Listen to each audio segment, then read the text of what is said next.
बिस्मिल्लाहिर्रहमानिर्रहीम। अस्सलाम वालेकुम। आपका दोस्त सलमान हैदर। दुआ परवरदिगार से कि उसने आपको और आपके अहले खाना को अपनी हिफ्ज़ो अमान में रखा हुआ। कोई शक नहीं, मेरी टॉप स्टोरीज में से यह है कि दो फौजी अफसरान को तख्ता उलटने की साजिश पर आज उनको सजा दी गई है, बल्कि उनकी सजा बरकरार रखी गई है। इनकी हिस्ट्री क्या है, ये इनके नाम क्या है, किस रैंक के हैं, उसकी तफसीलात बतानी है।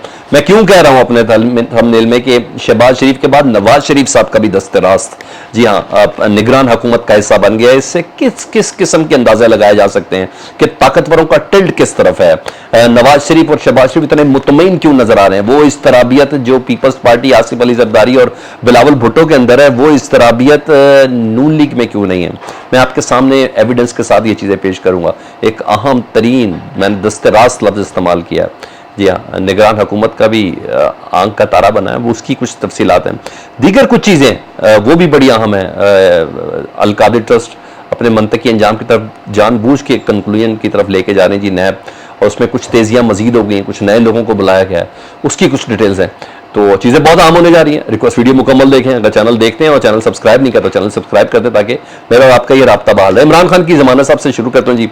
इमरान खान साहब की जमानत का मामला आपको पता है रुका हुआ है। इसके कई मामलात है। इसमें एक इस्लामाबाद हाई कोर्ट भी है, जिसमें इमरान खान साहब के वकला ने ना जज अबुल हसनात जुल्कुनैन साहब के, जो सैफर के भी जज हैं, जो खसूसी अदालत के भी जज हैं, और वो जज हैं जो हर जगह फिट भी हो जाते हैं, तो उनके ऊपर एतराज़ किया हुआ है इस्लामाबाद हाई कोर्ट में इमरान खान साहब के कि वो मैरिट पे नहीं है। तो आज जज अबुल हसनात साहब के मैरिट और उनकी अहलियत के ऊपर बाकायदा अल्हम्दुलिल्लाह इस्लामाबाद हाई कोर्ट में न सिर्फ समाअत हुई बल्कि फैसला महफूज कर लिया गया। उनकी अहलियत है और उनका मैरिट है या नहीं है। तो justice Islamabad high court Aamir Farooq साहब ने इस पर फैसला महफूज किया। तो अच्छी खुशाइन चीज़ है कि आज अल्लाह करे किसी वक्त सुना दिया जाए। अच्छा, मतलब सैफर केस में जो जमानत की आखिरी कदगन थी ना, अबुल हसनात जुल्कुनैन साहब खुद भी कह चुके थे ज़रा मेरी अहलियत के ऊपर पहले फैसला आ जाए तो फिर दूंगा, मगर उसके अलावा भी बीच में उनकी बेगम भी बीमार, और फिर कभी रिकॉर्ड लेके नहीं पहुंचना, तो कभी क्या चीज़ें नहीं, ये तो सब चीज़ें अपनी चल रही हैं, सबको पता ही क्यों चल रहा है, क्योंकि वो दिलावर नहीं है, दलेर है ना। तो ये है। तो चीफ जस्टिस ने फैसला महफूज कर लिया। उधर सैफर केस की खसूसी अदालत का जो स्टेटस है, जी हाँ, वो अटक जेल में है ना, और अटक जेल में समाअत हो रही है। इसके मेरिट के ऊपर भी सवाल है कि अटक जेल में क्यों समाअत हो रही है? भाई, इमरान खान कौन सा ऐसा खूनख्वार किस्म का लीडर है, कौन सा ऐसा दहशतगर्द है, क्या ऐसी चीज़ कि उसके ओपन नहीं हो रही? पहले तो वकला को आने की इजाज़त नहीं थी, और क्या ऐसी वजह है कि उनकी हो रही है? ओपन ट्रायल क्यों नहीं हो रहा? तो उसके ऊपर भी फैसला महफूज कर लिया गया जी। वो भी इंशाअल्लाह ताला उम्मीद है कि आज किसी वक्त सुना दिया जाएगा। समाअत कल अटक जेल में होनी है या नहीं होनी, इस पर भी यही फैसला हो जाएगा ना, क्योंकि कल अटक जेल में समाअत है, वो होनी है या नहीं होनी, इसको भी इसके साथ अटैच कर दिया जाएगा। अच्छा, और इंटरेस्टिंग चीज़ आपको बताता हूँ। तीसरा एक दरख्वास्त थी कि इमरान खान साहब की अटक जेल के हवाले से, कि उनको अटक जेल से अडयाला जेल रखा जाए, उसकी भी समाअत का फैसला महफूज हो गया कि अडयाला जेल, अटक जेल में जो उनकी डिजर्विंग क्लास जो थी ना इमरान खान साहब की, वो अटक जेल के अंदर नहीं थी। चाहे इसके कि इमरान खान साहब कह रहे हैं कि मैं इसमें बहुत खुश हूँ, लेकिन जो कानून है, लॉ है, उसको तो डेफिनेटली फॉलो करना। दूसरा इसी दरखास्त में यह था कि किसके हुक्म पर केस मरकज का इस्लामाबाद का, तो इमरान खान साहब को उस जेल में रखा गया हुआ है, KPK की जेल में, वो क्या हुक्म है, वो क्यों है, वो क्या वजह है? तो डेफिनेटली जब ये बात खुलेगी तो होगी। तो इसके ऊपर भी फैसला महफूज कर लिया गया है। तो अब देखते हैं, इस्लामाबाद हाई कोर्ट के चीफ जस्टिस आमिर फारूक साहब ने फैसला सुनाना है, फिर चीज़ें क्लियर हो जाएंगी। ये तो एक पोजीशन हो गई। दूसरा परवेज इलाही साहब का भी बता रहा हूँ, वो भी मुझे बेचारे लग रहे हैं कि उम्र बहुत ज़्यादा हो गई है, उनकी दरख्वास्त जमानत पर भी आज फैसला नहीं हो सका, हालांकि हर चीज़ उनकी क्लियर है। लेकिन आज वही किया जी, पुलिस ने आज फिर रिकॉर्ड लेकर पेश नहीं हुई। वो रिकॉर्ड होगा तो करेंगे ना भाई, उसके डंडे सोटे उसने लाहौर से भिजवाए हैं, ये इल्ज़ाम है जुडिशल कॉम्प्लेक्स के हमले केस में ना, वो पेश नहीं किया। तो सब कुछ जानबूझ के है, और सब जानते हैं जब तक नया केस नहीं तैयार हो जाता, उसका मुद्दा तैयार नहीं होता, तब तक उनकी जमानत इसमें नहीं हो सकती। बहरहाल ये सब चीज़ें चल रही हैं। सड़ांत है ना, बदबू है ना हमारे सिस्टम में। हाँ जी, मुझे तो बहुत महसूस होती है। आपको होती है नहीं होती, मुझे फीडबैक में ज़रूर बताएं, बल्कि आपका फीडबैक मुझे मिल भी रहा है, उसमें है, मगर ज़रा मैं कह रहा हूँ ज़रा और खुल के बताएं मुझे। अच्छा, बेनज़ीर भुट्टो साहब, जी हाँ, मैं दो फौजी अफसरान के हवाले से ज़रा पहले क्लियर कर दूँ क्योंकि उसकी तशरीह बहुत ज़्यादा है। बेनज़ीर भुट्टो साहब का ना 1995 में हुकूमत गिराने गई थी, 1995 में ना, और उस पर फौजी अफसरान मुलविस पाए गए थे। 2 सीनियर फौजी अफसरान मुलविस पाए गए थे, और उनको फील्ड कोर्ट मार्शल ने सजाएं दी थी। फील्ड कोर्ट मार्शल फौजी अदालतों ने उनको सजाएं दी थी, और उन सजाओं के खिलाफ ना सुप्रीम कोर्ट में अपील दायर थी। वो अपील आज खारिज कर दी गई है और उनकी सजाएं बरकरार रखी गई हैं। ठीक है जी। और फील्ड कोर्ट मार्शल ने कर्नल आजाद मिन्हास इनको 2 साल की कैद की सजा सुनाई और रैंक उनका और कैद बामुशक्कत और बरतरफी ये ख़त्म की। और कर्नल डैड अनायत को जी 4 साल की कैद बामुशक्कत और बरतरफी की सजाएं सुनाई थी। और दोनों पर इल्ज़ाम था कि 1995 में बेनज़ीर भुट्टो की हुकूमत गिराने की साजिश का इनके ऊपर इल्ज़ाम था, जो अब खैर डेफिनेटली प्रूव हो गए, तो वो सजाएं अब इनकी बरकरार रखी गई हैं। तो हिस्ट्री थोड़ी क्लियर हो रही है 1995 के हवाले से। बेनज़ीर भुट्टो के तख्ता उलटने में वो तो बेनज़ीर कहते कहते दुनिया से भी चली गई कि मेरी हुकूमत गिराने में उस वक्त की फौजी इस्टेब्लिशमेंट का किरदार था, उसके कुछ लोग उसके अंदर ज़रूर शामिल थे। तो यही वो लोग हैं, वो सबूत है बेनज़ीर साहबा की बात की सदाकत का कि ये हो गया। तो सुप्रीम कोर्ट ने भी वो सज़ा बहाल कर दी है, तो अब इनको सज़ा हो जाएगी। ठीक है जी, यहाँ हो गया।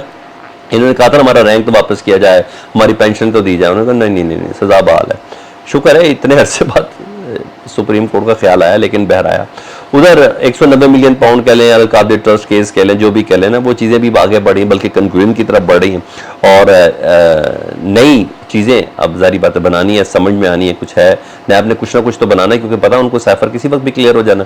तो साबिक वफाकी वजीर जो इमरान खान साहब के दौर की काबीना के थे, जिसमें फैसल वाबडा तो बार बार पेश हो रहे हैं, जारी बात है कुछ ना कोई फैसल वाबडा लेके आते हैं तो उनके सामने पेश होते हैं ना। और अली जैदी को दोबारा तलब किया गया है।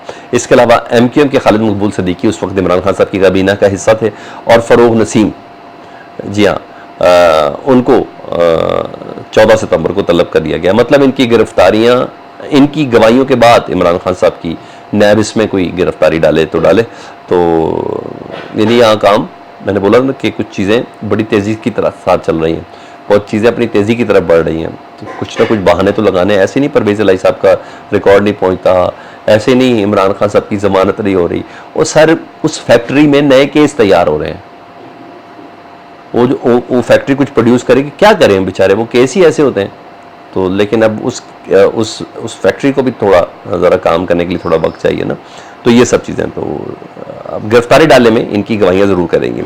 अब आऊँ जी मैं उस खबर की तरफ कि शहबाज शरीफ साहब का भी दस्तराज और अब नवाज शरीफ साहब का भी दस्तराज निगाह काबीना का हिस्सा बन चुके हैं जी। नवाज शरीफ के साबिक प्रिंसिपल सेक्रेटरी हैं जी, और बड़े इंटेलिजेंट आदमी हैं। दस्तराज से उनकी टीम के बड़े काबिल एतमाद रुकन थे। और फवाद हसन फवाद, जी हाँ, उनको निगरान हुकूमत में वज़ीर का ओहदा मिल गया है। और उनकी जो एडवाइस थी उनकी मिनिस्ट्री के हवाले से, उस पर उनकी तैनाती पर दस्तखत भी सदर मुमलिकत ने कर दिए हैं। चाहे इसके वो कहते हैं कि अभी तक मुझे ये नहीं पता कि मैं निगरान हुकूमत में वज़ीर तो बन गया हूँ, लेकिन मुझे एक वजारत कौन सी मिली है।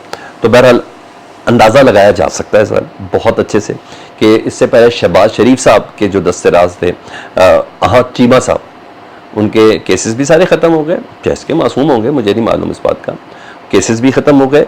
और वो इस निगरान सेटअप में मामले खसूसी की हैसियत से काम कर रहे हैं। अहद चीमा, शहबाज शरीफ साहब के दस्तराज, उनके मुकदमेवार यूँ कह लें आप, वो इस वक्त निगरान हुकूमत में दस्तराज थे और खसूसी मुशीर के तौर पर इस वक्त काम कर रहे हैं। और अब फवाद हसन फवाद, जी हाँ, उनको भी निगरान वजीर का ओहदा मिल गया। मतलब मैं इस खबर से ये अंदाज़ा लगाना चाहता हूँ, मुझे आप फीडबैक में बता दें, maybe I am wrong, कि नवाज शरीफ के टीम के लोग निगरान हुकूमत चला रहे हैं, नवाज शरीफ साहब की टीम के लोग निगरान हुकूमत चला रहे हैं। तो अंदाज़ा हमें बखूबी लगाया जा सकता है कि जो पावर सेंट्रिक लोग हैं, यानी ताकतवर लोग हैं, जो जिनको मैं कहता हूँ कि बुज़ुर्ग लोग हैं, उनका झुकाव, उनका टिल्ट, उनकी सिमत किस जानिब है, इससे अंदाज़ा लगाया जा सकता है। नवाज शरीफ क्यों मुतमईन बैठे लंदन में, इस बात का अंदाज़ा लगाया जा सकता है। शहबाज शरीफ साहब क्यों मुतमईन बैठे हैं लंदन में, मरियम साहबा ने मुंह में ज़िप क्यों लगाई हुई है, बहुत सी चीज़ों का अंदाज़ा लगाया जा सकता है। लेकिन बिलावल को तकलीफ़ क्यों है, जरदारी को तकलीफ़ क्यों है, बैठे तो मौलाना साहब भी हैं, लेकिन आप देखें अंदाज़ा लगाया जा सकता है इन दो तैनाती पर। अपना बहुत ख्याल रखें। फीडबैक से मुतल्लिक आगा करें। अल्लाहुम्मा सल्ली अला मुहम्मद व आले मुहम्मद।